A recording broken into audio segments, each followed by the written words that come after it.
Well, here's the warehouse that we're building. So if you remember from a couple videos ago, we know that it's 60 feet long and it's 24 feet wide, and it has a 6 foot wide extension on the back, which is just one story. So in today's video, we're going to just cut out the end walls. I don't know the height. So basically I'm going to take the model that I have of that elevator or whatever that dust collecting section and think that this is just about a little over half using a ruler, trying to scale it out. Scale it out to 68 feet, the other building, so I'm going to make this about 36 feet in height to the peak of the roof. So this is a piece of plain styrene, because this wall is going to be plain styrene. It's probably about 80 thousandths thick. Judging that by the board and batten siding I have is 40 thousandths thick. So again, this is not going to be seen. So the line, I measured the building as 68 scale feet tall. Again, that's just a guess based on photos. Half of 68 is 34 feet. It looked like it was a little bit taller than that. This would be the peak here. So I made it 36 feet. So I'm going to draw that out on here, what it would look like, and we'll see if we think that's a pretty good match. So I drew a vertical line down the center of the building, so it's 12 feet. This is the peak. Basically for the roof pitch, I just used the same pitch that was on the depot. And then I transferred one side of it, and then I drew a line across using my square, little square, and then I connected the two. So it looks like it's going to be a nice even pitch, and it looks pretty similar to what the pitch is actually on the building. It wasn't a real steep roof on it. So now I'm going to cut this out. Again, this is a little thicker styrene. So I'm going to show you what most people do on thicker styrene is they don't cut it all the way. So the first thing I'm going to do, I'll move this back out of the way. I'd be amazed if I don't destroy the buildings moving around as much as I am. Hopefully not. I'll take my straight edge. And when you cut, you don't want to put, again, you want to have a nice sharp blade. Don't do like I do and cheap out. So you want to try to put your pressure straight down, not angle. And you're just going to score it several times. If you angle the blade, it could slip and cut yourself. And plus, you're putting pressure on the ruler, so it could slip. So once I've got it scribed pretty good, I can get rid of the ruler, and I'll just scribe it a couple more times. Oh, and now I can just snap it. I think. Here we go. Now when you snap it, depending on how far it was, how deep you cut, you're going to have a little bit of a beveled edge. So I always keep a sandpaper here, and I just sand that off. Now in this case, it's not going to matter because I'm going to cut these triangle pieces off next. But you don't have to cut all the way through when you're cutting styrene, especially something this thick. Now if you're cutting really, really thin styrene, you're going to go through it in a couple cuts. But when you get this thick stuff, just score it and snap it. So now that I've cut this out, I see a problem. The pitch of the roof is not steep enough. In the real building, this overhang was farther down. It had a lot steeper pitch. And if you remember, there's actually a window up here. And it was right against the eaves, but it did not come down below that. So let me show you a picture of the building again real quick.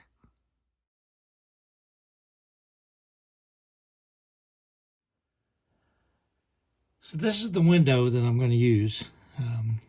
And you can see it's hanging down below the straight line where the eaves are going to be.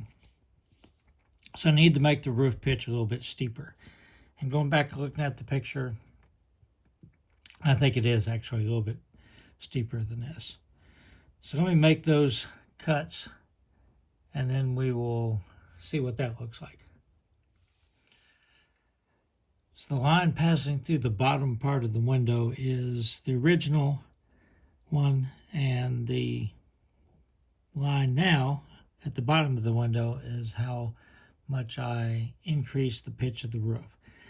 That's tough to do on this thick styrene because you end up cutting a little wedge piece, and in that case you're not going to snap it off. You've got to cut all the way through, and you've got to sand it a little bit because you're never going to get that point exactly right. So I've got a visitor behind me here that's demanding my attention. That's Mouse. For some reason she's really needy at the moment. So I'm going to go with this. So I pried the window back off. What I need to do now for the other end is to duplicate this.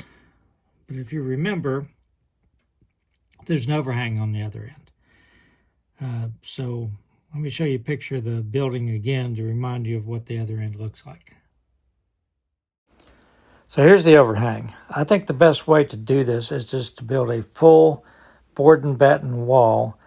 The only part of it's going to show is the bottom part, and then build a little extension for the upper part and tack that on.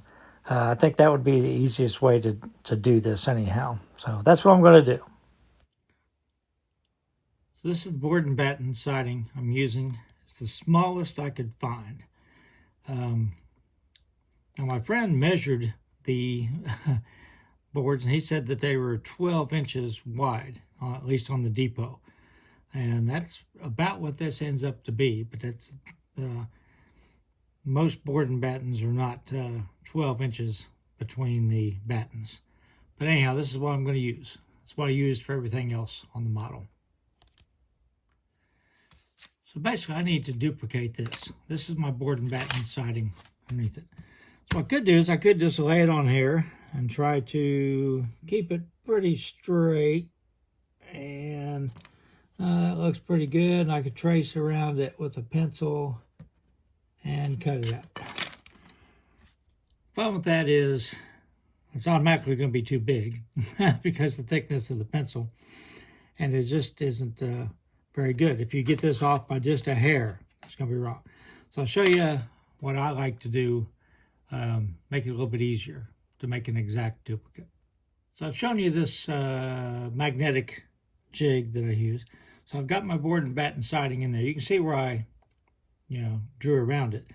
What I'm going to do now is I'm going to take this piece and I'm going to lightly glue it on top of that. You see I've got a nice square edge here, and I'm just going to glue it down with a couple spots of glue, and then I can trim around it. I'll show you how that works. So I'm going to be taking this apart in a few minutes, so I do not want to make a permanent joint. I'm just going to put a couple of dots of glue. This stuff evaporates really fast. Again, I like the red bottle stuff better. Hold it down.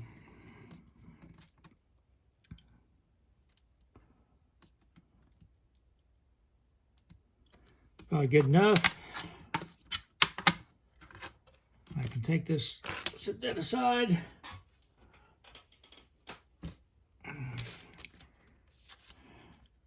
It's nice and sturdy, so I can, now I can just take my X-Acto knife and I can cut around it. Again, the board and batten is a lot thinner than the 080 stuff. You can see, I'll show you before I cut it. I don't know if you can see how if that pencil was off right here because I didn't have it square.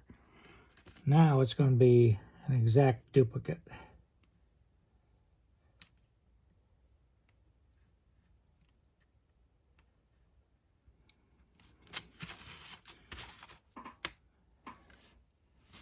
Trying to keep it in frame here.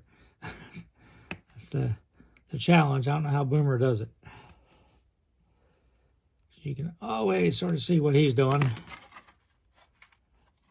This is my first attempt to do something like this. And as I've said in the disclaimer many times, you'd be better off to watch Boomer. So,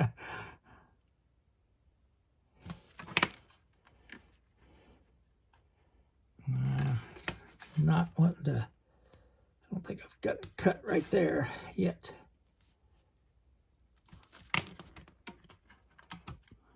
Okay, so here's my sandwich. Let me tilt the camera up a little bit. Now to get it apart, remember I just put a couple dots in the center, so it's not even glued on the edge at all. So you can just run your knife down through there.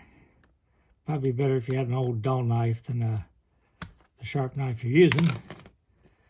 But it will should just pull apart.